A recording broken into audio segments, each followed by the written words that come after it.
Good evening, ladies and gentlemen. I'm going to call to order the Select Board for December 9th, 2024. Please rise and join me in a salute to the flag.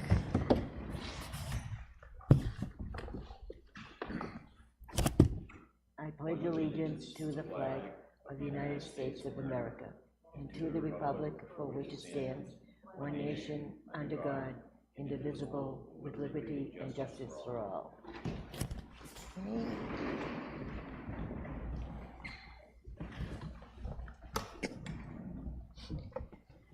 Okay, we have no appointments this evening, but we can start with public comment. And it's my understanding that Mr. Noyes would like to address the board. And I'm going to ask you to come forward, but I'm going to ask you to pick up that microphone and come sit to the side, because it's my understanding that the side sounds is better than the straight on from there. So let's try there. Thank you, Bart. Oh, before you begin, let me introduce the board. To my far right is Susan Eyre, our administrative assistant. Next is Peter Bakey, board member. Chuck Hart, board member. I'm Ellie Alessio, your chairman and board member. Glenn Koppelman, vice chairman, board member. And Laurie Schwett, board member. And our first public comment tonight is from Mr. Bart Noyes of Kingston. Thank you. Bart, just push that button until it turns green. There you go. Okay, got the green light. Leave it on the table, but bring it really close to you. Perfect. Okay. I want to thank the board for giving me the opportunity to address them on short notice in public comment. I understand that no action can be taken on anything that I bring up. My purpose here is to introduce something to the board and get an idea of whether it is worth pursuing, and then if the answer would be yes or even marginal, then I'll engage with the formal process pursuing it. My address, I live a piece of property at 9 Elkins Road.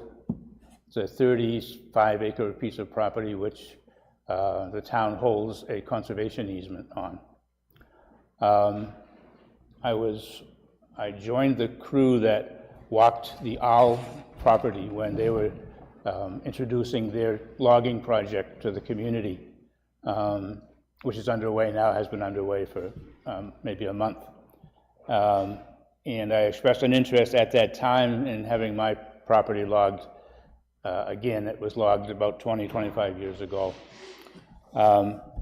Late last week, I got a phone call from the forester who is guiding that project and has, I presume, done the management plan and done all of that type of work as they brought that before you for their approval. And he said that the situation for logging in Rockingham County is there are no big parcels of forest anymore. So there's no loggers that are resident in Rockingham County. When you need a project done, you have to go from a further distance away to get someone in, and that involves cost of getting the gear in here and whatever. The logger has said that he would be interested in logging at least a part of my property while he has his equipment here before he heads back north. So the forester asked if I would bring this before the board to see whether that would be a possibility in terms of the conditions of the easement, in terms of the timing of the board to make its decisions and such. And so I stopped in at the town hall today. I got to meet Susan number 2, and she was very helpful, and Susan number 1. Both were very helpful. I have a copy now of the intent to cut wood or timber to work with. But the logger really needs quick action. He's coming to the end of his work there, and so the town guidelines suggest a 30-day period between getting the application and taking action or whatnot, and that may not work. You don't have 30 days. So, you know, if the board were willing to consider this, if we were to provide to the board as quickly as possible, and hopefully certainly within this week that we're in now, a completed intent form, if the board thinks that they would be able to act on it in an expedited fashion, then I'll get back to the forester and we'll begin the project. But if at this point you feel that it's just putting too much pressure on and it's not something that you feel that you would want to engage under those conditions, probably set it aside. One thing I would say is there are no conditions in the easement of types of logging that can be done. My first logging was a commercial project, which it was good for me at the time, but it took out all the good stuff. I told the SELT folks that I would, in the plan that they would develop for me, I would accept the SELT's criteria for logging, which is quite different from the commercial criteria. So that in the future, perhaps these two parcels could be logged together using the same management criteria and conservation criteria. So I did tell them that I would not expect a commercial logging. I would expect a logging that was similar to what they did.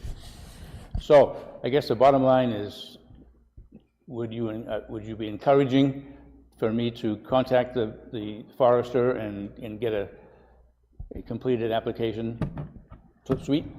Why wouldn't we? I don't know. Well, so the question I have, Bart, is are you merely looking to put an intent to cut in, and you're hoping to get the reply back in less than 30 days? Yes, I think that. I mean, is that the nut of it? That's the crux of it. 30 days, I think he'll be, Okay. see his taillights. Well, the 30 days, I'm guessing, is the allowable amount of time that the town has to respond. That doesn't mean that it's going to take 30 days necessarily. Okay. And unless someone else has some other thoughts, I see Rick grimacing in the audience, but unless someone can convince me otherwise, if we have a complete application, I don't see any reason why we wouldn't sign off on it as soon as we get it. I agree. You mentioned Rick's name. Rick, can we ask a question? Nope. So I know Rick is very familiar with his logging operations, he's very familiar with the salt projects, the conservation properties, all of the above. Right. So there's no little loopholes that we don't know about that, where we have to wait to have this done? Right, Russman, this was the very first easement that Kingston actually got when we started doing easements back when both our kids were little, yes, as a matter of fact. And so the only issue would be, and probably Evie, Conservation would have to look at the easement and see whether or not it required a licensed forester to mark the trees, or whether he could just, I don't know there's a thing called reservation of rights that a landowner has in any conservation easement, and if the reservation of rights included occasional timber harvest, then that's fine, if there's nothing else said. But sometimes, and because that was an early one, and it's Kingston that's holding it, now it's not like SELT doesn't hold the easement on that, Kingston itself does, as my recollection was. And it was before SELT was in being, so to speak. So probably Conservation should just take a look at that easement, and I don't remember the details of it now. It's been 30 years ago, probably, maybe more. We get timber requests all the time, but Well, right, but if it's on a private piece of property that doesn't have any conditions on it, like that might be stated in an easement, it's essentially a no-brainer. Okay. So all that Rick is saying is that because this land is under conservation easement and the town holds the easement, We need to look at that easement and see if there are any restrictions in it, that's all. We always share them with conservation before I bring it to you, which I mentioned today, so as long as we get it in soon, I can get it over to them to review, that's, And I take it the forester they're looking at is the same forester that sells you, so either licensed registered forester. Yeah. Obviously, they're doing self work, so you, obviously you got the right guy, a person in there. it's probably fine, but, and it wouldn't, and you certainly can do it within the 30 days, certainly, while the guy's Well, we equipment's want there. it more, we want it within 5 days. Well, Well, then, it would be nice if this board could act on it at its meeting next Monday evening. sure, I mean, there's really And as no long reason. as the paperwork gets submitted, and as long as we're convinced that the easement doesn't have any restrictions that Right. we're Put that an we're intent to somehow encroaching on, then it should be okay. Yeah, it I should would be say so. I would easy, agree. easy lift, really, should be. I would say that while I was in the office, they did look at a copy of the easement, and it is quite specific in terms of what it asks for.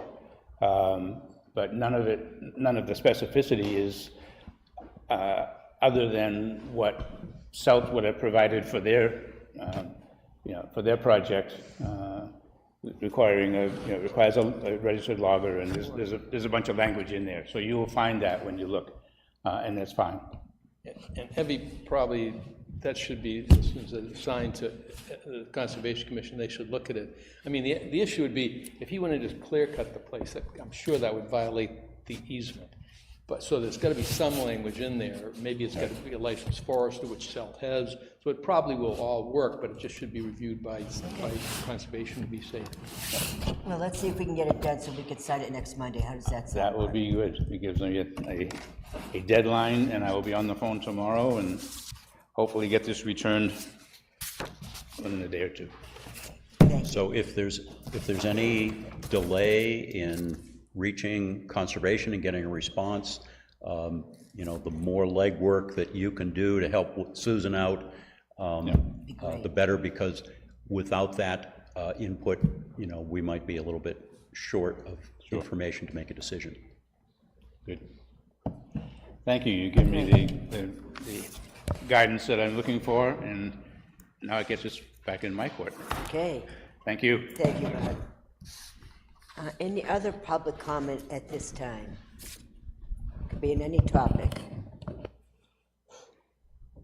Yes, no? Okay. Yes, sir.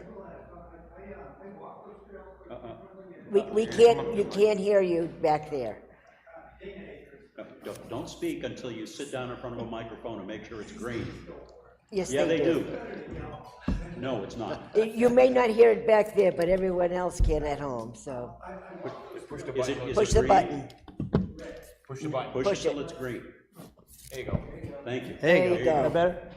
Now you're in business. I walk the trails quite frequently, and I noticed in maybe the month leading up to that somebody had marked the trees, I believe the trees that were being cut as opposed to the ones being saved, like with blue paint. And I don't know if that was the logger or somebody from CELT or the Conservation Commission. I'm not sure, but they seem to do that ahead of time. I'm not sure. It wouldn't be on my property, but they would. No, it was on the CELT property, the same one, but you. If we engage with this, then you would see that. Yeah, I'm not advocating for one thing or the other. I'm thinking it just might save time if you find out who did that, if you have to get that done, yeah.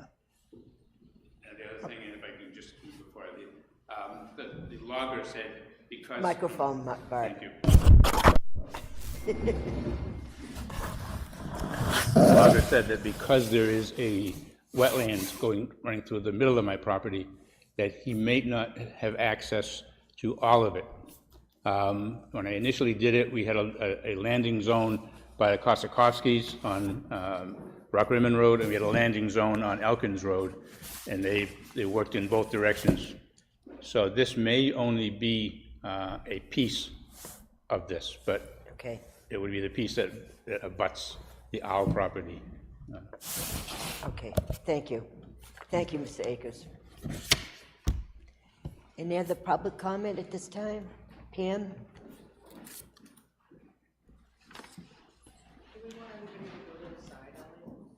Yeah, Pam, I'm going to suggest you come to the side because the folks in the back of the room can hear you better from either side. I don't care which side you pick. when we record it, it comes out all fine on YouTube and so forth, but it's in here that you all in back have a hard time hearing unless they're sitting at the side. Pam Brown, 23 Sunshine Drive, Kingston. I see community power is on the agenda tonight. Should I hold comments for public comment too, or should I give them now? You can wait if you want, because we're going to have some comments from our finance director as well, and, but you're welcome to comment now. I don't think I think it's okay to do it now. Okay, I'll just comment now. So I've been going to the Energy Committee meetings, and I'm a little concerned about the promise of low rates that Community Power is offering to us, because I did visit their financial website, and they only have a single page showing their 2024 budget.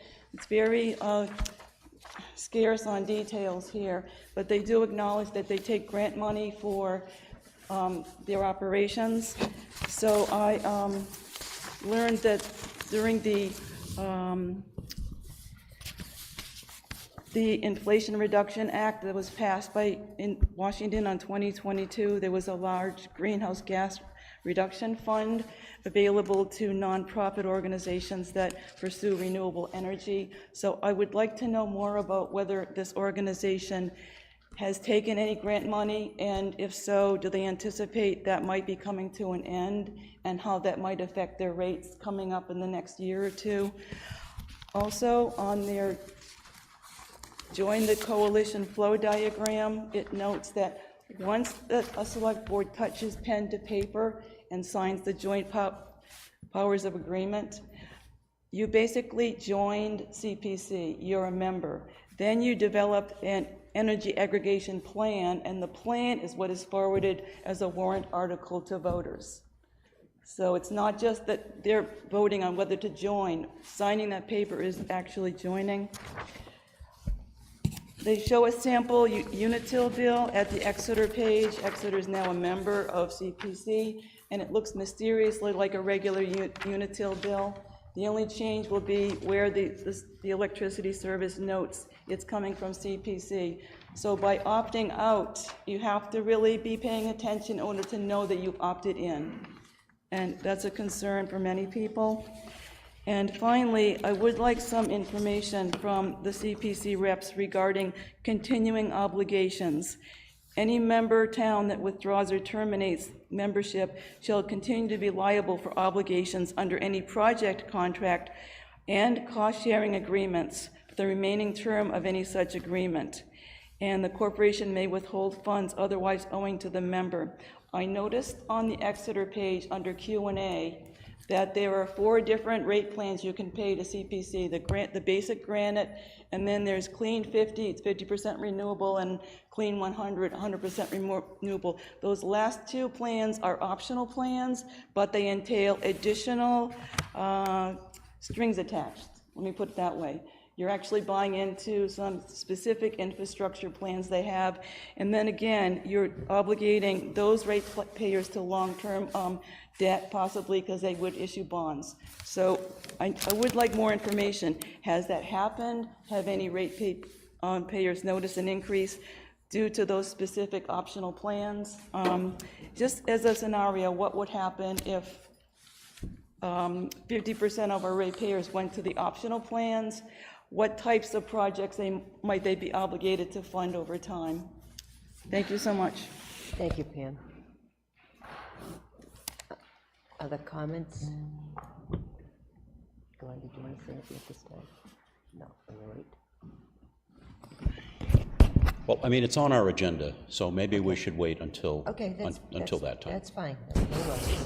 Yes, ma'am, come on down. Come on to the side. How's that? Come over here.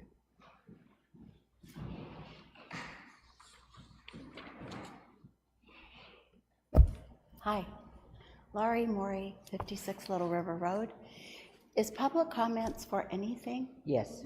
So when I look for the minutes for, I'm going to assume ad hoc committees, wage matrix or the wage committee and recycling, there aren't any. Should there be some I should find somewhere?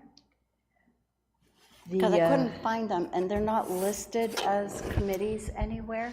maybe it's just a website They should update? be on the select board page, at least wage matrix is there. Anything that's under the select board is listed under the select board page on the website.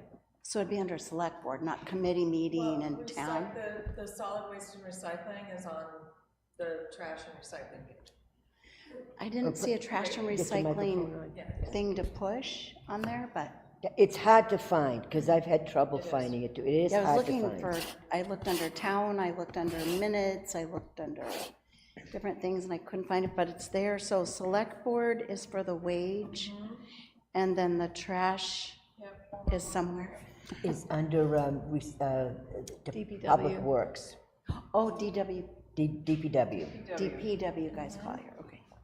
DPW, thank you. I think Energy Committee is also under the Select Board, is it right, Yes. Susan?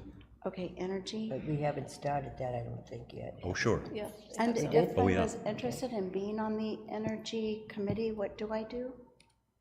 Well, if you go to the Select Board page, I mean, I Fill out believe an there's a, application? All you need is a letter of interest to bring it into Susan, right? Okay, all right. oh, I'm sorry, I didn't hear The question was for the energy, to For join joining. the Energy Committee. a letter of interest, yes. Letter of interest to Susan for an appointment to the committee. Is that a town template that I just fill in, or I actually? write Just something? write a letter. Okay. Yeah, nothing formal. Okay, thanks so much. And Maria, I just wanted to verify that the last minutes and the agendas are posted on the trash and recycling page. Trash and recycling page, under which heading, though? You have to go to Department of Public Works. Okay, and then you that's go it. to trash and recycling. Okay, got it. Yep. 1 and 2. Thanks so much, y'all. Thank you. Any other public comment? Okay, let's talk about the state. The first item, unfinished business, is the state land lease.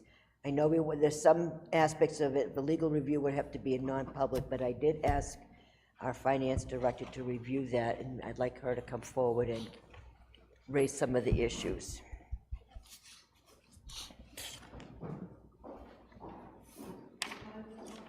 You also On the have the side. attorneys. This one is on the state land lease, the state shed.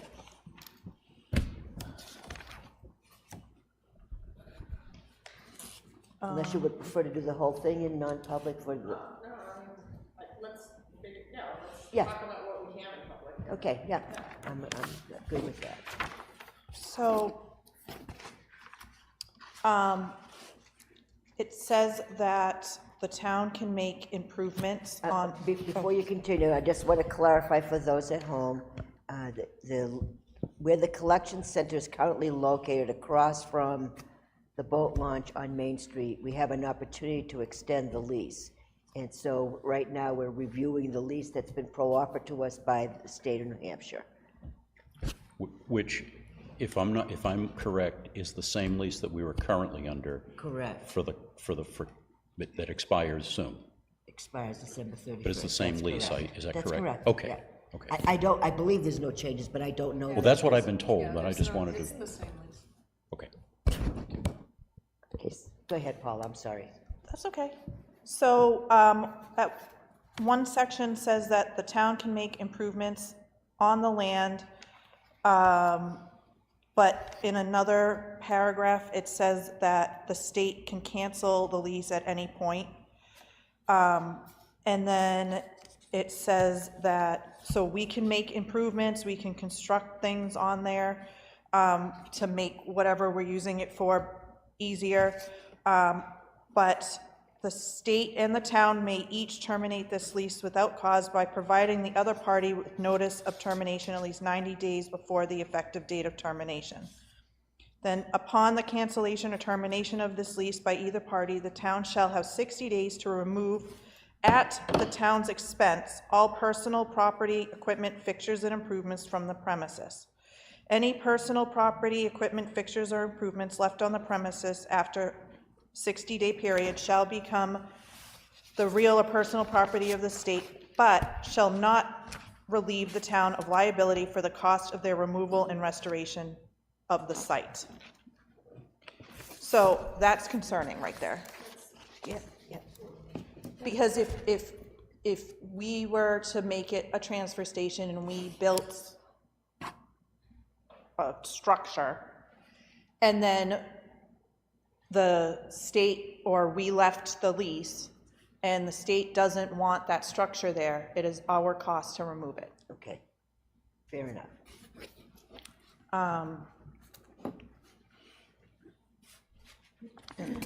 Okay, good, thank you. Comments from my colleagues? It just sounds like that's standard language in a land agreement, so. It concerns me that leasing the property is one thing, but spending money to improve the property, that's something we don't own.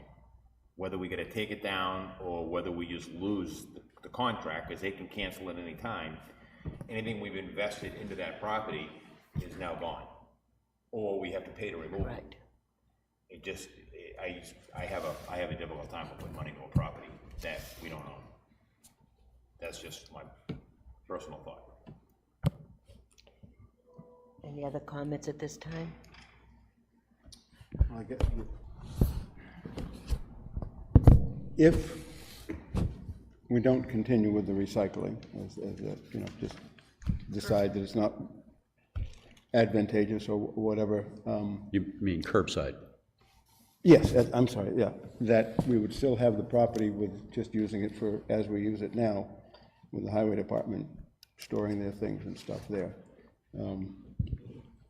But we don't know, we're hoping that it's going to continue, obviously, but we don't 100% know that yet. But at least we've got to decide by the 31st, so. Well, I don't know that we have to decide by the 31st. I'm sure we could be a tenant at will for a while. I mean, there's some issues to be reviewed. If recycling curbside recycling notwithstanding, that's a separate issue entirely. I think we don't yet have not made a firm commitment on the collection center as a group, and that's, I think, the next step for us to do.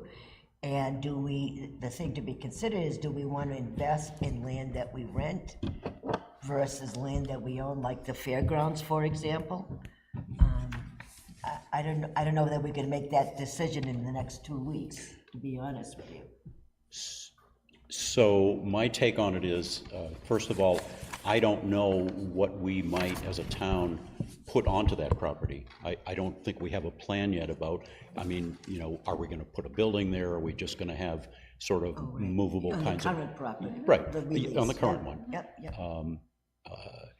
Are we gonna put perhaps a mobile office trailer as a place for, for people to be out of the weather, which is easily movable, a compactor which could be moved to another site. If we were thinking of building a facility there, pouring a foundation, putting a building up, I could see that we might want to be careful about doing that kind of investment on this property, but I don't think we know exactly what we're going to do. And right now, it's a property that's functioning well for the use that we're using it. It's close to the DPW department, so physically and logistically, it's easy for them to deal with. It's also a parking place for trailers for the folks who use the boat launch. And so, given that we're being offered the same lease that we've been under for the last 25 years, there's also a clause in there that allows us to get out of the lease. So my recommendation, or my thought is that we should renew the current lease as is, and if at some point in time, our plans really gel for a very comprehensive kind of collection center that would require a lot of stuff to be built there, and maybe we don't want to do that on rented land, then consider possibly doing it at another spot, and we could get out of the lease at that point, because there is a possible, you can terminate for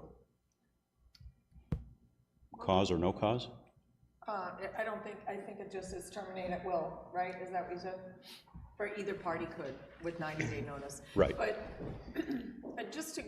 because that land is used for more things than just the collection center, renewing the property, I think, is probably a smart choice, but as you said, if we want to build things for a collection center, we could always do that at land we own and still keep the property that we lease, because it is used by DPW and it is used for people who access the lake. I mean, they park there. So we can do both. I mean, it doesn't have to be one or the other. Could you read that section again, Paula, on canceling the lease? The state may, about canceling? Yeah. The state may terminate this lease for cause at any time if the town fails to comply with any of its terms and condition. The state shall provide the town with written notice of any violation of this lease, and the town shall correct or abate the violation within 30 days, or the lease shall be breached. The state and the town may each terminate this lease without cause by providing the other party with notice of termination at least 90 days before the effective date of termination. But we would still be liable for any expenses of cleaning up. We have to keep the premises in the way it was when we got it. I mean, I think the Dam Bureau is looking to sell all of those properties, and that's what part of the correspondence was during this year. But they can't get through the legal process in any kind of timely manner for us to have purchased it this year. So chances of them coming back and saying, we want the land, are probably not zero, but probably not high, because they are looking to sell a lot of property because they don't want the liability or the responsibility of it. You chomping at the bit over there, Mr. Russman? It looks like you need something to say, or have something to say. When I was in the state senate is when we first got that property under the lease agreement. That's what it was in 1990? Yeah, I think you ran it originally in 1990. Pardon? You ran in 1990. Right, but to 2000. And so the Council on Resources and Development is made up of 12 agency heads, and they actually do the voting on surplus properties that the state has. My sense is, and the question is whether or not Kingston wants to own that because of the fact of this assault depot and everything else there, whether or not we want that liability. And at the time, that was a question, but probably with the right political pushes through executive council and that kind of thing, might dispose of that and get it to Kingston if we decided to put something of substance there, or something substantial. So it's just a thought, but I mean, they're the ones that govern that, the core group, it's Council on Resource and Development, so. The Executive Council approved this 25-year lease renewal, that I know.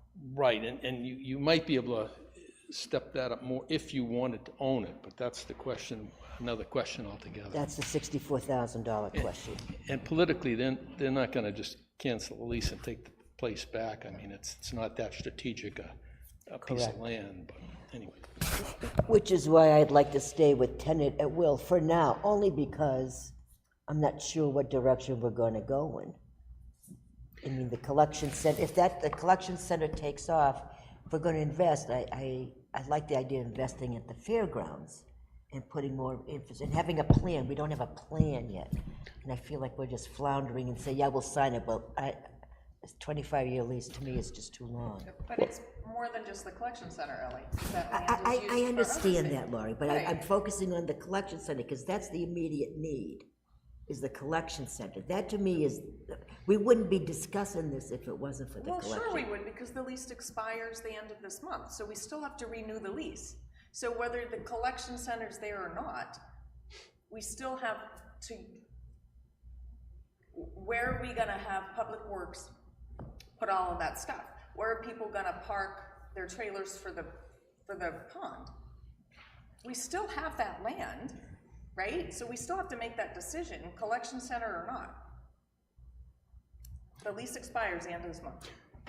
And again, I think that for the cost of it, at $1 a year, And the fact that we can get out of it at any time with 90 days' notice, I don't see any reason why not to continue it and see how the plans for the collection center develop, and at the right time, we'll have the opportunity to make that decision. Reading the attorney's notes here, I wonder what a phase 1 environmental assessment cost us. Yeah, to look at that site. That's a recommendation from the attorney.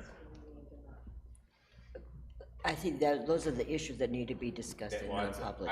I'm all about the $1 a year for somebody to go park their boats there. I don't park my boat trailer there, but I really don't care about that, but I'm just saying, I'm all about the $1 a year, but I think the major concern for me would be the environmental, what's going, that's in a floodplain right there next to the river. And, I mean, we've had enough hazardous waste things going on. We're always preaching everybody about our drinking water source here in town. So I think my question would be the environmental issues on that property, and it's not from what we've done in vehicles we parked there, but it's what that shed was used for, asphalt, oil, the trucks were there. This was back in the day when you used to spread oil for dust control. Okay, let's talk about that in non-public. Okay, that would be my issue on that, would be my question. Okay, well, let's not do anything at this point and move on to the next item, which is the community power plant procedure. And Paula, I'd like you to give us a review of that proposal.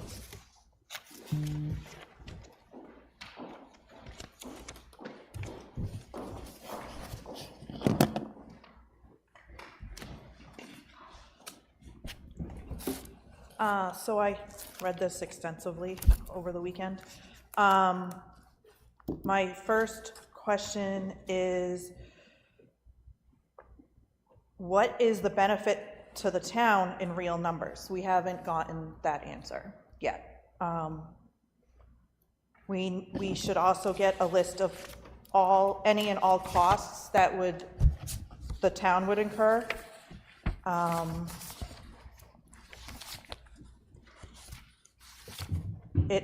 Has anybody called and done research to call the towns that have signed up and been with them to see how they are doing, how they're liking being part of this?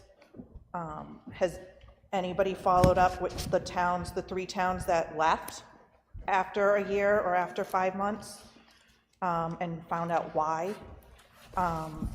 I just think signing a contract like this, because it is signing and becoming part of this group without going to town vote, and everything would do a disservice to the town.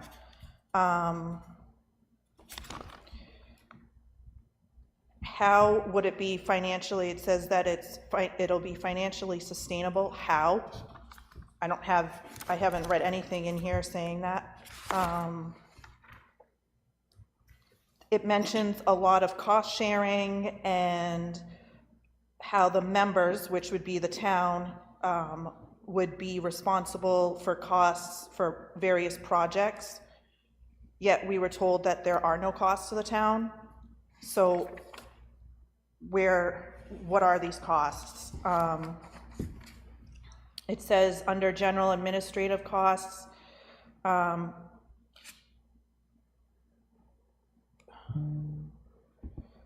the intent of the members is to ensure that all costs incurred by the corporation that are directly related to CPA member services will only be paid by the members receiving such services, or for any specific project will be paid only by the project participants of that specific project.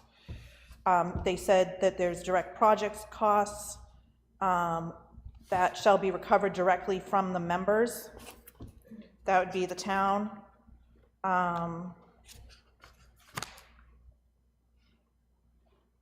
It's just over and over saying that the member would incur expenses, yet we were told there are no expenses and costs to the town.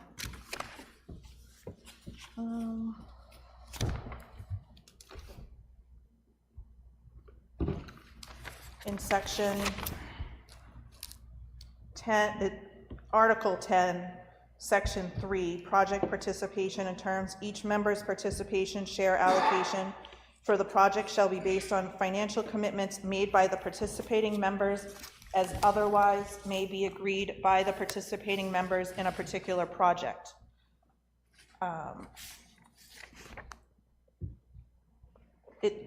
It's just a lot of unknowns in this on funding and what cost it would cost to the town, which we have to do our research before we sign anything, in my opinion.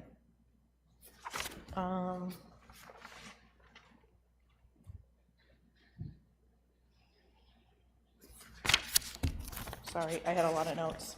There's a lot of the same kind of information from the attorney. She goes over some of this as well. Yeah. So, So then voluntary withdrawal of membership. A member's membership with CPC&H may be withdrawn by the member's governing body upon notifying the chair of the board of directors in writing and complying with the provisions of section 3.9.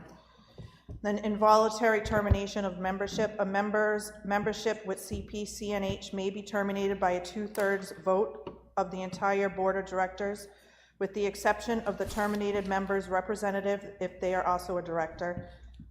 Default under a project contract, failure to satisfy the material terms of its cost-sharing agreement as defined in the JPA with the corporation, and material non-compliance with the provisions of the JPA are each ground for terminating membership.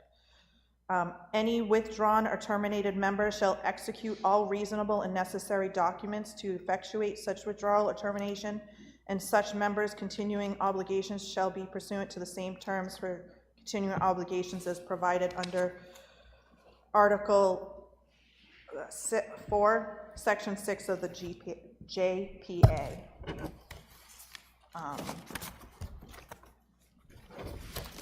And So then, basically, yep, basically, there's a lot of unknowns in this. And I think we need to do more research and more due diligence and finding out the answers to a lot of these things before anything is signed. Because once this is signed, we are part of this corporation. The town is part of this corporation. Whether we put it to warrant article or not, we are part of this corporation once we sign this. And I think we need to get these answers before that happens. thank you. Any questions for Paul before we continue? Okay, thanks, Paul. I guess was the thought that if we were going to agree with this, that they would try to put a warrant article in for it this year? Or is this something that's down the road? Okay, it's not. No, the thought is that based on the last discussion at the Energy Committee meeting and some new information about how billing might get done, the Energy Committee thought it would be best to hold off with a warrant article until 2026. But in the meantime, get involved with the organization, start doing some preparation. It requires 2 public hearings between the time that the agreement is signed and the time that it goes to warrant. So that would be the opportunity for doing the education to the community, and then bring it to warrant in 2026. So that, if I misstated that, Rick,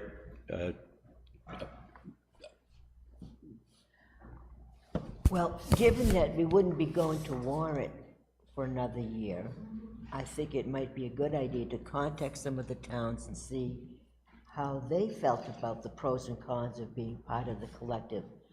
I understand there's a few towns that pulled out within less than a year or so, but there's still quite a number of them. So it wouldn't be a bad idea to at least check it out and find out what people liked about being part of the collective or not, as the case may be. I have some concerns about the long-term effect of, we save $10 a month one year, do we save $40 another year, do we save $4 another year on a monthly basis? I don't know. I personally am concerned about committing the town wholesale to this type of project. That's my personal opinion. So, and I don't mind waiting. If we got some time, I would like to see what other towns done.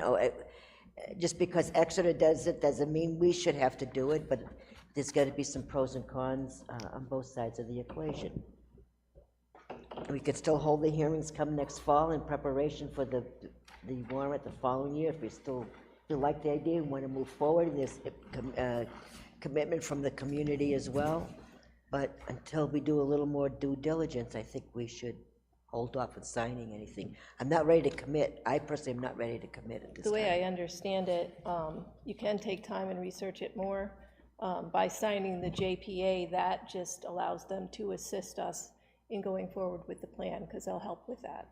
If we're not ready to even decide if we want to do a plan, we don't have to. But that's the point of signing in with the JPA, is to get that assistance. I think that's, we can certainly look into the questions first. Any other comments? Only that if the chair of the Energy Committee would like to make any further comments to us, I'd like to give him the opportunity. Sure. Yeah, Rick, come on up. The thing that I'm concerned about is again, unless we can save money, there's no point in doing it. I'd be the first to say that. And the PUC has allowed Unitil to go out and buy for 3 months on the spot market, because right now they have to buy 6-month increments. Clean Power can actually buy monthly on the spot market, and so they can get much better deals, and that's why they can sell it at a lower rate.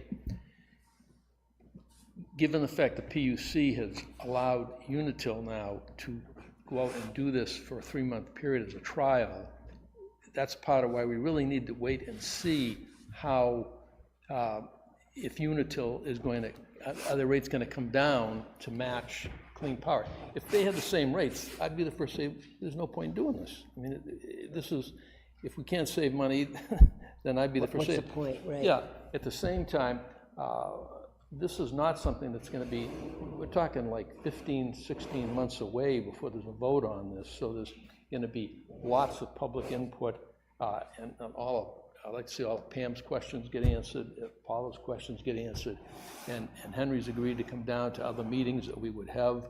They would actually come down when we do have public hearings, and I don't want to have the public hearings until most of these questions have been answered.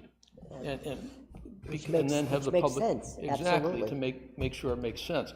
I think, so, and this is all subject to the town approving it by vote. If the town doesn't, it's dead in the water, there's no obligation, and we can't be held to anything if the town doesn't do it. So I feel comfortable with that.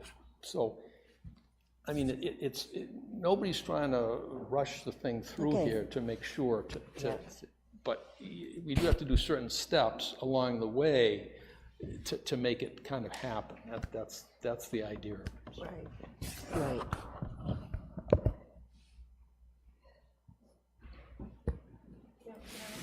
Oh, sure. So I'm reading what was provided to us from council, and it says, and Rick, correct me if I'm wrong, we have to create a plan first under RSA 53E that includes membership in a joint powers agency, and then we hold 2 town votes, and then we sign the joint powers agreement. No. That's what it says. I clarified that because I had that same question, because we were told the other way. So I did reach out to Henry, and that's also in there. Right. And she was comfortable with that once I sent it back. Upon signing the JPA, CPC will then assist the town at no cost in drafting the aggregation plan and then go forward to the hearings in the town meeting. That's the way he presented it, and when she said that, I did reach back to double check. So you did get confirmation with council that in fact Yes. is the way the process works? Yes. Okay. Because that's how I understood it as well, so Right. it's good that that's clarified. Okay, thanks for clearing that up. Well, I still would like to check with other communities before we move forward signing anything. I think it's too soon. Got to remember, we had, Some testimonials from other towns about whether they like it or they don't like it. We could contact Exeter, Kensington, Epping. These are all towns around us that have joined. as well as the ones that pulled out, that there were Yes. 3 that withdrew. Right. There had to been reasons, and it'd be interesting to know what it was that their communities were concerned about.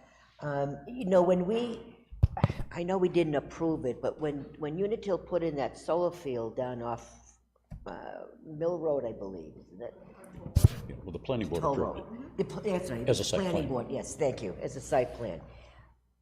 One of the proponents of that project had said, had asked, or someone from the audience said, what's the benefit to Kingston of going through with that particular array?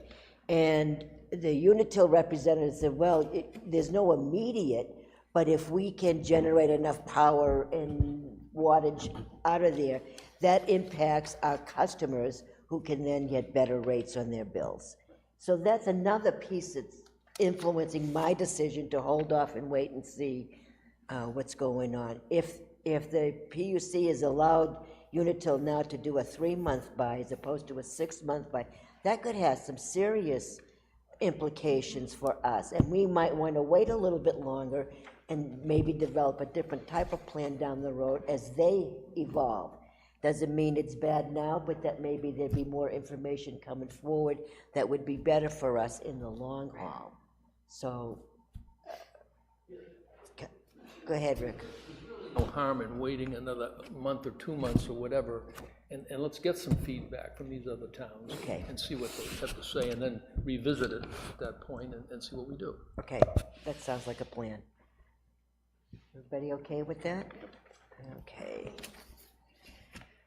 Okay, next item is the draft job description title for DPW head. We want to be able to put out a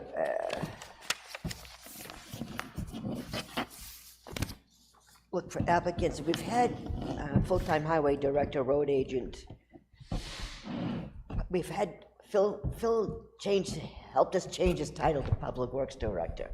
And I don't know whether we want to maintain that or go back to a hybrid of Rich St. Hilaire and Phil Coombs.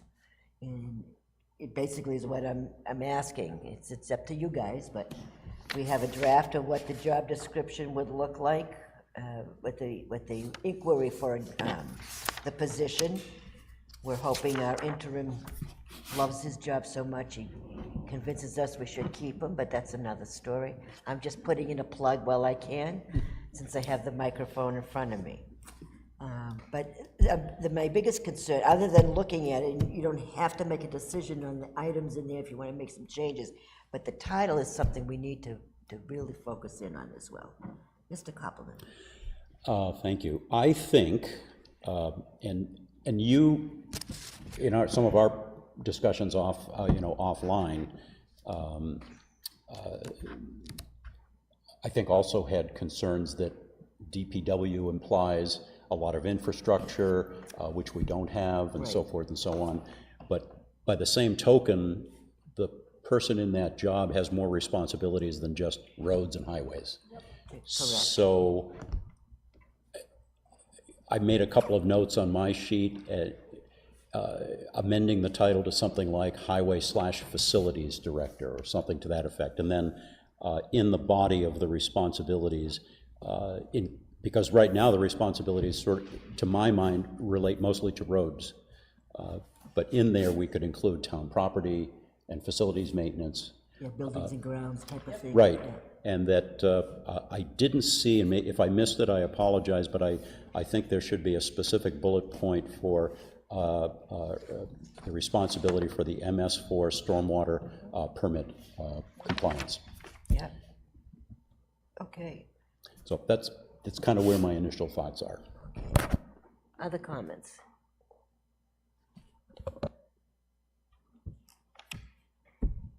Mr. Bakey. Probably a question that Tom could address. But if I remember correctly, when it was road agent, we actually had a building department. They were two totally separate entities. And when that gentleman retired, the highway department, Rich, loved to take on numerous jobs, and sometimes to be too much. And he absorbed the buildings and grounds. And I think it's going to be the next person that we hire or appoint to this position, that may be something that they want to entertain. I know they work closely with each other. Times of snow, they do work together, they have a very good working relationship. The highway department has equipment that some buildings and grounds is not gonna have. But there may be, as things grow and things get busier, the person who takes this responsibility to work with the roads may actually separate that again to pay attention to what the town used to do with that entity. And that may be the case down the road, but I That don't, might just go into, we're talking about the wording. So, you know, when you start incorporating roads and building maintenance and facilities and all this other stuff, that might not be a set fixture there. As far as, it's just a thought, I mean, again, something that they would have to discuss. Do we want to advertise for what it is now? Because I think that's what we're talking about, right? Because then if we want to entertain, then we just kind of separate it, right? I don't want to do it as a public works director because we don't have the infrastructure for sewage and water. No, I understand that. But we could go director of highway buildings and grounds. Here we go. And then if we may eventually split it off at some point, or the deputy director of buildings, facilities and grounds might be in charge of buildings and grounds, and the other guy or gal might be. Sounds great, it covers everything. Is that agreeable to my colleagues? So director, yes? No, I'm just saying, yeah, to repeat what you. Director of highway buildings and grounds. How does that sound, Tom? I think it's a mouthful. It is a mouthful, there's no question, but I think it clearly spells out the three areas that would fall under the auspices, and then with a newer person, you can delegate or make a deputy director, have some other specific aspects, but whoever the next person is, hopefully will be with us for a while and can make some of those changes as needed or appropriate. I mean, the department's running in pretty good shape in general, so we're not in dire straits, but. Okay, do we need a motion to that, or are we good as is? You like motions, Glenn? It's probably important enough to do it by I motion. think so too. Yeah. So I'll make the motion, and then if we get a second, we can discuss it more if we need to. Yep. So motion would be to modify the title for the, Public Works Highway Department? for the head of the Public Works and Highway Department to be advertised. For that title to be Director of Highway Building and Grounds. Is there a second? Second. And under further discussion, I'd like to just reiterate that in the description of the knowledge and so forth and the various tasks, Yeah. that we want to make sure to include anything that's related to grounds and facilities, wherever it belongs, and that also I think we still do need a specific bullet for the MS4 stormwater I totally agree. permit compliance. Yep, I agree. Anything else? I mean, you could still add if you want to, I mean, but I think that would cover everything, right? Yeah. Those are the only things missing. Further discussion? All those in favor, please say aye. Aye. Passed unanimously. Good.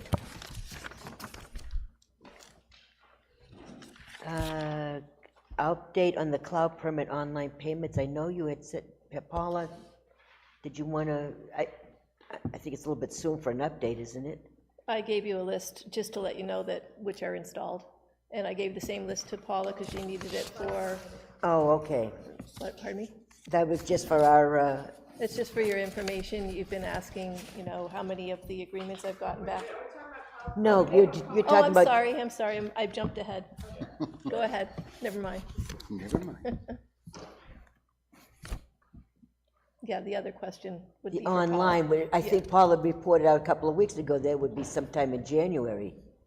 Last week, she said she was supposed to meet with them this week, I think. Paula, could you give us an update on that, please?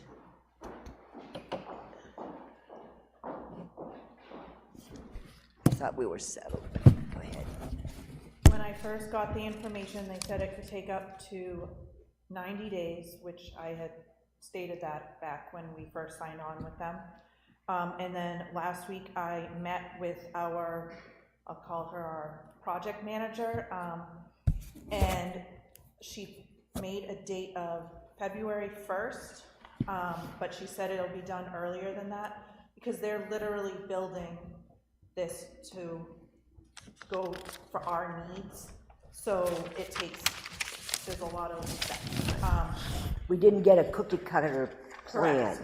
And so because we had already at the iCloud, they had to modify their program to meet our needs. Yep, and they have to work with Cloud Permit to integrate everything. So it takes, so she just made a date because she likes to just give extra time just in case there's any issues that arise. She said February 1st, but it'll be done sooner than that. Okay, thank you.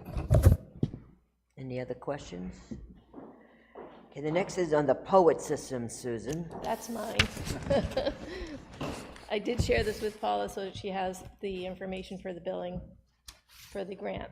But this is basically just to show you that they are almost all either underway or complete, and actually there's been some updates on a couple of them since then. The one with the water pump, I think he's already gone in to work on that.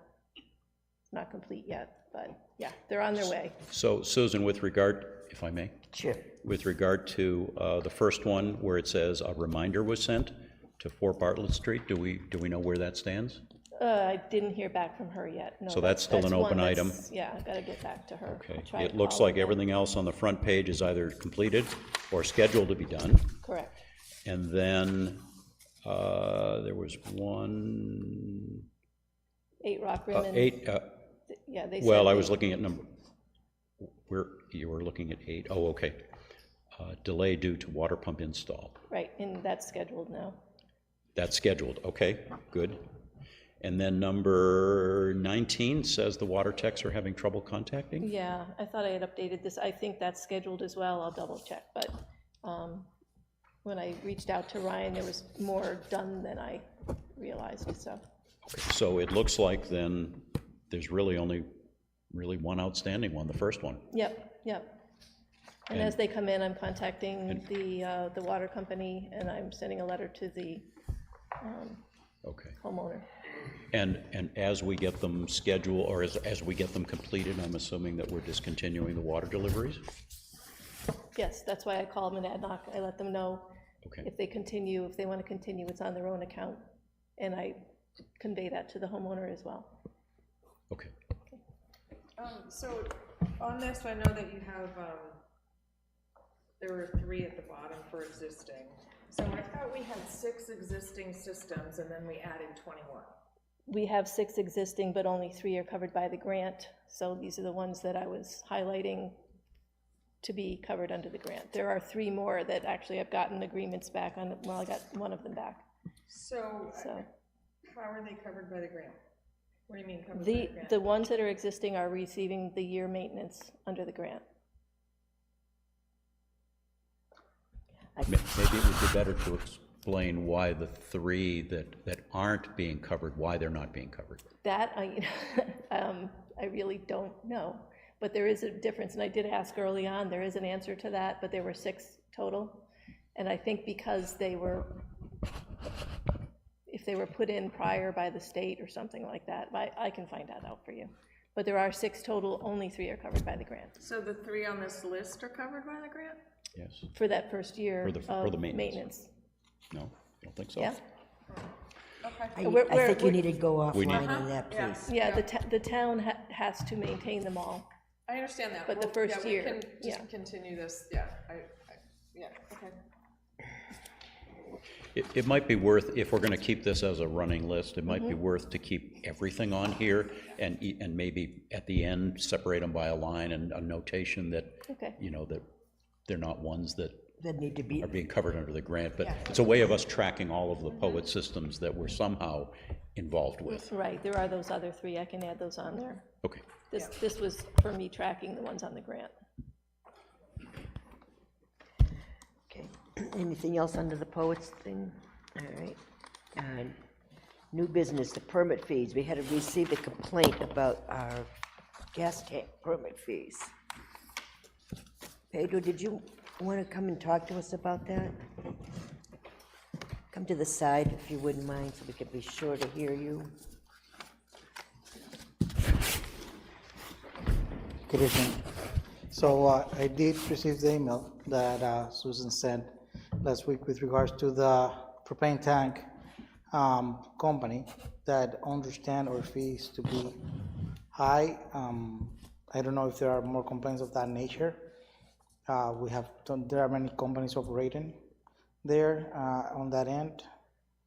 This is the only one that I have received a valid complaint of that nature in writing. Right. The other companies have not even mentioned it.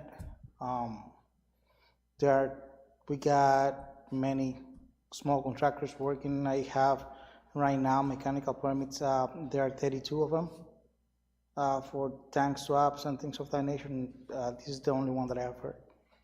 So you would not recommend any changes in the fees? No, and sometimes if there is sometimes you get into a problem where they need to do a little bit more than just swapping the tanks. Yeah. And that represents 2 trips for the building inspectors. If we reduce it to, let's say 50, that then the town is carrying the rest. So I believe our fees are very fair. Okay. I really haven't heard, if it was a constant complaint that I receive, I will be definitely probably entertaining it. Yeah, it's the first and only one I'm aware of. Is that correct, I haven't Susan? received anything else. We get verbal complaints, but this is the first time anybody's come to me, and the reason I brought it in is because he asked to have the select board review. Okay. So, any desire to review or change? Mr. Hart? When you were looking into all of these, because he indicated that this is the highest fee in any of the towns around, do you recall finding that at that point? And not concerned with being greatly over what the other towns are getting? Maybe, I cannot attest because everybody have probably their niche and they operate within a circle. So if you're operating in other very small towns, then definitely you're gonna feel this one is gonna be high. But if you go outside of the southern eastern portion of the state, and I can attest for Concord, the fee is over $180. It's a city, I understand, but it's not that we are, as it was stated in the email, that we're the highest of the state. No, to no point. That's not the case, no. No, that's not the case. But I do understand that they might, I don't think they seem high. I mean, going back to managing the building department, we have subcontractors that are not like people that are there part-time, that we have a specific budget, and they go by visit, they go by many other aspects. Sometimes one thing that the town has charged $50, which has happened in the past, they have been there 3 times, and then the town is carrying with $100 for the contractors of the town to do their job. So, and when I did it with that notion that I saw the recurrency in doing inspections for the town, and we have to, the way I saw it is overseeing the town's responsibility and how to protect also the residents of the town that are the one having these services, making sure that they are receiving the best service possible from the town and their inspectors. Okay. I have a couple questions. So when we first had the public hearing for the fee, if you recall, I was not in favor of this application fee because I thought it was high. And it was explained in part the reason for the application fee was to help process the paperwork. But now we have cloud permitting, so that in theory should take care of a lot of that, right?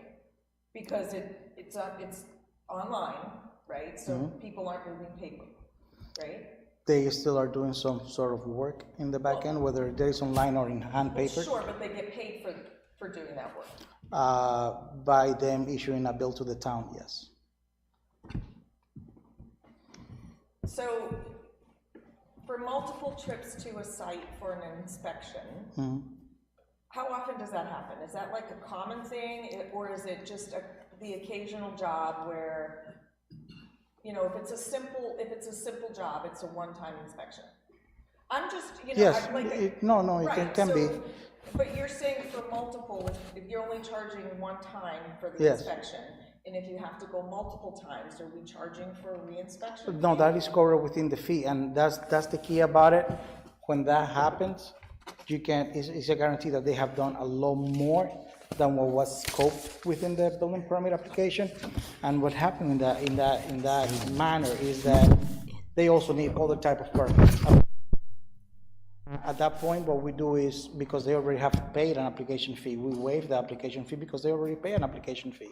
So it's just charge the fee of the actual cost of the work, and then we go and do the other inspections. So there was also the wording that probably the contractual feel that they are being overbilled or double billed, and we try to make it as simple as possible on that end, making sure that we are covering, but at the same time that the services are given and that there is not a cost to the town. Right, but I think how I'm interpreting this is that for the instances where you have to go out multiple times and we're still only charging one fee, the people the rest of the people who are submitting an application fee are covering that cost of multiple visits to another place. Because if you only have to come out to my place once, that's covered in my application fee. But if my neighbor has to have 5 visits, we're spreading the cost. That's what I'm hearing. I think I the don't permit know. fee, No. first of all, I think we're kind of going way out the purview of the complaint for the half-inch, Yeah. but I think a bigger construction job is gonna cost more money than your simple little job. Of And course that- it is. And that bigger cost will cover the additional inspection. Yes, it will. By the same token, we've had one complaint, a formal complaint. I don't see we spend more time on it. I mean, I'm sorry they don't like it, but it's not. Like I say, if we If we're receive not multiple. unreasonable, that's all that was my concern. Yeah, and I look into other towns locally. I see we are right in range. If we go back to what we were, the town will be definitely under in the negative in the red line. So. I'm not saying that, I just think there's multiple ways to look at it, and one formal complaint should be, taken and discussed, not dismissed, so that's all we're doing, is having a discussion. Okay, Most definitely. Yeah. thank you. Anything else? Okay, we have a beginning draft of the warrant articles for our review. I put in what I knew of or what I got from Highway and Fire. I'm sure there's more. I have some notes at the end. Things that may come up, I'm not sure. Yeah, and then you can update it each time, Right. so that we see what's going on.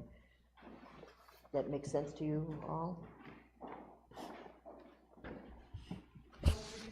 No, I didn't, no. Would you mind saying that one more time? I said, I Well, I was pulling the paper out and I wasn't that's all right. listening. All I'm saying is Doing that- one thing at a time. as they come in, I would like an updated with each meeting.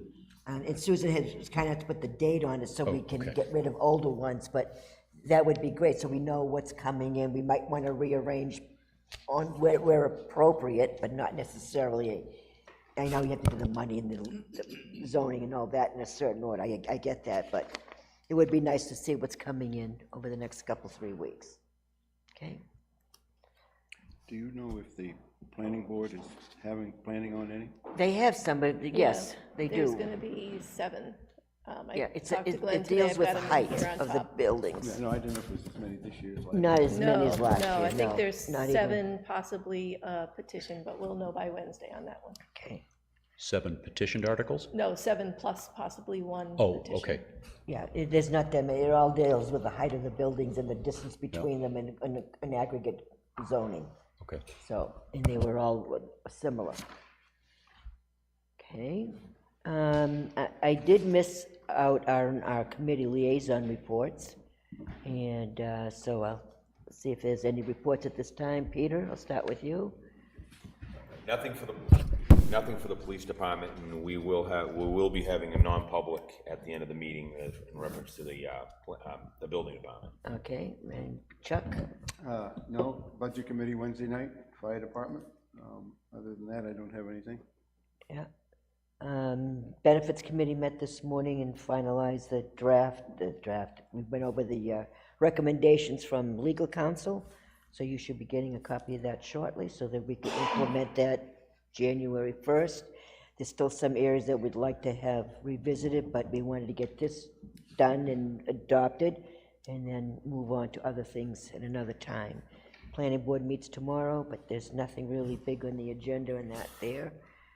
And Budget Committee meeting with myself and Chuck tomorrow on our executive budget, and I apologize, we should have done that in October, gone over it at least once or twice. We haven't had a chance to look at it, but we haven't really discussed it, so definitely we'll spend some time on that next Monday. Okay. Glenn? Just an update, at a recent meeting, this board approved the formation of a committee to work on the implementation for projects under the watershed management plan for Great Pond. And I put together some wording, passed it to Susan. It's on the website, and I believe Caitlin has put it out onto the Facebook page, seeking volunteers to serve on that committee. And I believe I saw one come in today, and I know that Muriel Ingalls is actively reaching out to folks. So we should start to be seeing some folks expressing interest, and then we can do the appointments as we have them, and eventually, once we have enough, we can call a meeting to get it started. Okay, sounds like a plan. Laurie?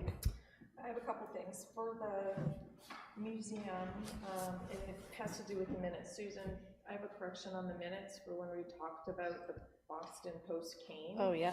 We agreed that the funding to engrave would come out of the contingency, so if we can just make sure that's added. So we briefly talked about that, so one of the members is gonna go and get it engraved and then, I guess, submit an invoice and get reimbursed for that. And then the website, there's been 4 or 5 of us meeting. We've met twice and we've made a lot of headway on the new website. We were hoping to be able to launch by the end of this year, but it's not going to happen. So we have another meeting January 3rd. We've made a lot of good progress, and so it's Robin Carter, Caitlin, Susan, myself, Lisa, Carl. So we've been working on finalizing that. So we'll push for the end of January, and I think that's very doable to get it, because once it launches, like, the other site is dead. So we don't want to launch it and then make a whole bunch of changes again, right? So we want to make sure that it's like 75% there. Yeah. And to be clear, this is all about, it started out with me and Caitlin and Lori visiting our meeting with the company rep and got the beginning set up, and now it's just like, oh, we have some work to do to get it ready. And that's when we reached out to anyone that's going to use it, just to make sure we're all on the same page. It's not a formal not at all. committee. We're just trying to make sure we know what we're doing. Yeah, just trying to make sure that we understand how we are supposed to make updates to it, so. So I think everybody will be very happy with the result. Can't be worse than where it is now. Anyways, okay, thank you very much. Let's see. Okay, yeah, we should put a few chairs on either side.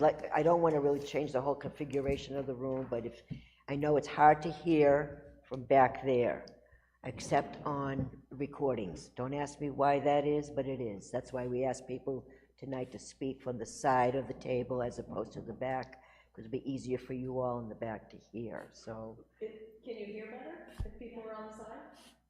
Yes, okay, great. 'Cause if So it we'll have to wasn't continue. Hey, give that a shot. Right. Okay. Yeah, because by having people on the side, at least their voice is not coming all in this direction. Some of it is going to spill to the back, and that compared with if they use the mics well, hopefully most people will be able to hear. Okay, sounds good.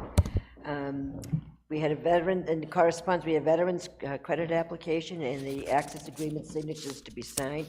We did get a notice of a lien today from one of the vendors that's subcontractors for the stairs. Do you want to discuss that in non-public, perhaps? We With can, des- I mean, potential- it just- It's a legal issue. Yeah, I don't see why not. We just received it, that's all. It doesn't, nothing. It's this one. That's exactly the one, Yep. yeah. I just wanted you to be aware that it came in. I'm not sure if we need to do anything at this point or not. Perhaps council should look at it before we do anything with it. But we'll talk about it in public. I don't think we have to do anything at this point, but we will. We will. We have to do something. Can I have a motion for the minutes? So moved, December 2nd. As amended. As amended. And I took a correction from Glenn as well, but I changed it in the ones that are in your packets. So the ones in the packet have the 2 items that I Yes. sent to you. Okay, fine. Then I'll second that. All right, discussion. All in favor, say aye. Aye. Before we go into non-public, I'll open it up for public comment once again. Anyone like to make any other comments at this time? Pam?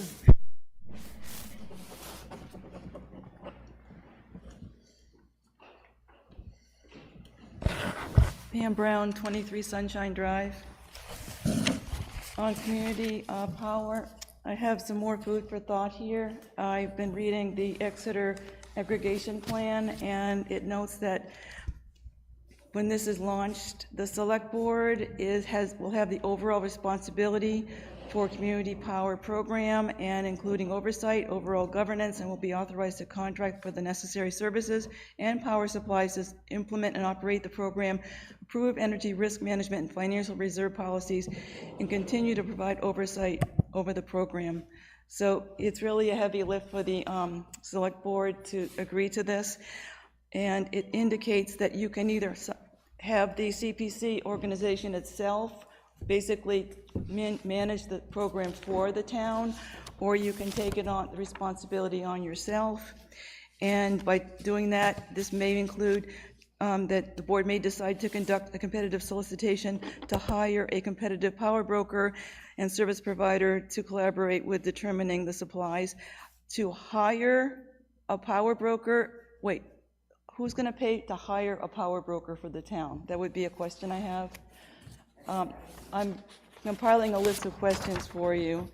It also states that if you do hand off the management of the program to CPC itself, the members' representative, there'll be one representative from our town who goes to all of the CPC meetings, will continue to serve as a representative and report back to the select board on any matters. So it sounds like the member representative, it says, will carry out responsibilities and may be delegated to have certain decision-making authorities. So the member representative is one person, and that person will have a lot of power, it sounds like. Right, Rick? Thank you so much.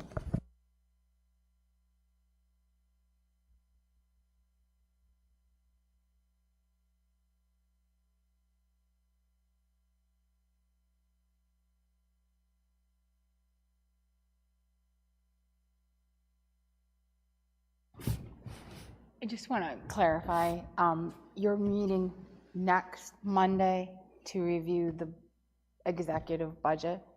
So that's due to budget committee by this Friday, so that we have time to review it. Because if you meet on Monday, we won't get it till Tuesday. That's not enough time for us to review it. That was my concern, and I expressed it to the chair today, and you've already acknowledged that we should have been doing it sooner, but so the meeting that we're having tomorrow is with your liaison to review the finalized budget, so that the liaison is ready to prepare to explain it at budget committee. If I just ask to call another meeting with the board this week, would that be out of line? It wouldn't be, it just that we need to, the budget, right. That's all I want Yep. to know. That's all I want to know. Yep, that's fine, if you want to review it. Because we should have done this sooner, and yes, we've had copies, but we have not reviewed it collectively. That's not fair to the full board. So we'll talk about that side. Sorry I didn't know. Thought we Okay. still had the time to do do that. Yeah, no, we just need, It's okay. Time. It's all right. We'll make it work in some way. okay. All right, do we want to postpone the liaison meeting then? I'll let you know after tonight, Okay, okay? all right, I'll send you a text tonight, because I want to talk to my guys here first. okay, See when can we meet again, and then we can always reschedule our meeting tomorrow, okay, okay? that's fine. Thank you.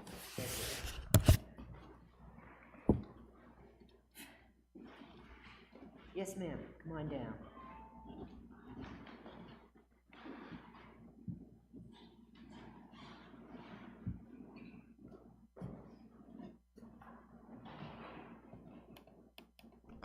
Laurie Maury, 56 Little River Road. First of all, thanks to Lori. Thanks for answering my questions earlier. I don't know if I said that well enough. And I'm so grateful for all of you and all of you who show up here. I don't know if you know Joe Prestipino. He passed tonight. I just wanted to tell you. He had cancer and he didn't get better. And we passed the house and I reached out to Elaine and he just passed. Thank you for letting me know. Yeah, I know I cried. I didn't know if I could come tonight because I was so upset. Let's see. When we were talking about the land lease for recycling, did there need to be a motion to renew the lease? We did not make a motion to renew the lease at this time. I didn't think so. Do we need to do that? We will when we're ready. Oh, got it. Okay. Okay. Thanks. We want to talk about it some more. Okay, got it. Is it possible, the packets that you all get that Susan so lovingly puts together for the select board, can we put those on an overhead so we know what's coming up? Is that possible? We can probably put our agenda, but there's a lot of information, sometimes it's confidential, and it's not public information. Okay. And so we have to kind of decipher, this is like informative to the board, but I mean, the public schedule would be, you'd be able to see how we go and kind of follow along with us. Yeah, do the agenda, that helps a lot. The so I can agenda, just make correct, notes. but just some of the information we Or we can't could have use copies here. of the agenda. We could copy some of the items Yeah, for I don't people, mind but- copying that, you guys. I did that at home before I come, that's fine. Your question, Lori, was about the other materials in the packet. Yeah, especially as a newbie or a newcomer, it's really hard. to That get really is information for the board, up. Okay, and some of it is confidential. is or could be, and so the agenda is the public item and available to the public. Just wondered if it could be overhead. Okay, and last but not least, on energy, I will give a letter of intent to Susan. But meanwhile, you know, there's two sides of a coin for me. One is heartfelt and one's very scientific. And in my heart, I heartily oppose any NGO in the town and that level of control that it sounds like. I've looked at the joint powers of agreement. It's been a while, but I appreciate Pam already perusing it with a fine-tooth comb. I haven't gone to that degree yet. But at the same time, because there are two sides to the coin, on the Energy Committee, I would love to see whether I do it or not, however that works, is like a pros and cons, like Ellie referenced. Also, a cost-benefit analysis, and like what Russ alluded to also is very good. Like, if we're not gonna save that much money, why? Why even consider it? Why go down a rabbit hole? Why hire attorneys to review? Because by us all doing our own due diligence and our own interest, we're asserting our understanding of this document. What was the other part? Joint powers of agreement, and then the other one's called part 2? There's 2 parts. Well, there's an aggregation plan which the town needs to do after they sign the joint powers agreement. And then 2 public hearings, and then goes to the warrant, so the voters get to vote on the whole thing. Okay. I don't even know I don't know, I'm very energy efficient, talking about energy. If, as a whole, it looks like there's no benefit to the town, then we don't do it. Does that make sense, or does it have to go through all these processes, regardless of whether there's a benefit or not? Well, if the board would have to move to sign the agreement, so that would be the first step. Right, And if the board doesn't do that, it's not going anywhere. We okay. have to move, to have a motion on the floor to sign the agreement, and then that starts the other process. The Then you have- JPA part. Correct. joint You'd have the part. 2 hearings, then the putting together the contract, and then bringing it before the voters for a vote. Do I understand correctly that the signing the JPA does not obligate us in any way whatsoever? Correct. Okay, thanks for that But clarification. it does provide a benefit to us in that once we sign it, we can get assistance from them in helping get the aggregation part of it and the plan together, that we then can bring to public hearings. Okay, got that. Thanks, Glenn. And, okay, that's it. Thank you. Thank you, Laura, for coming. Now I have to Okay, anything else to come before us before we go into non? Talk about the December 23rd meeting. No, I'll wait till next week, see how we go. All right. Well, Mr. Hart just reminded me that we talked that we may not have a quorum for December 23rd board meeting. It'd be nice if we could get things done on the 18th and then be off on the 23rd. It would be a beautiful thing. So we're going to try to endeavor. I'll work a little bit more closely with Susan this week to see if we can get things in there. And which means that, do we want to get together late one afternoon this week to go over the budget before we meet with the representative? I mean, I'm thinking of Peter, but 4 o'clock usually works. I think we definitely need to discuss it as a board. I mean, we haven't had that opportunity to. No, we haven't. And How much of a notice do we need for that announcement? 24 hours. So tomorrow's out of the question. Tomorrow's out of the question, but Wednesday would be good. Well, Does Wednesday work for you? it depends on what time, because there's an HDC meeting and there's a budget meeting too. So what time are we talking? I'm thinking 4 o'clock. 4 o'clock works for me. Okay, we can meet in here at 4 o'clock? Yes, Okay, works for me. that'd be great. And then, okay, Stacy has left, yeah, I can give her, oh, no, she's right there. So then we can reschedule for Thursday or Friday morning if that works out, okay? Beautiful. Okay, very good. So Susan, you'll post that? Yep. Thank you.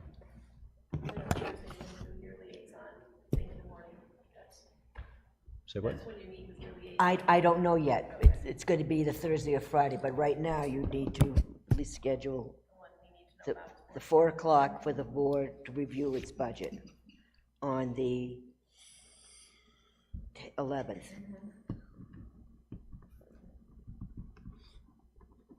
Okay, great.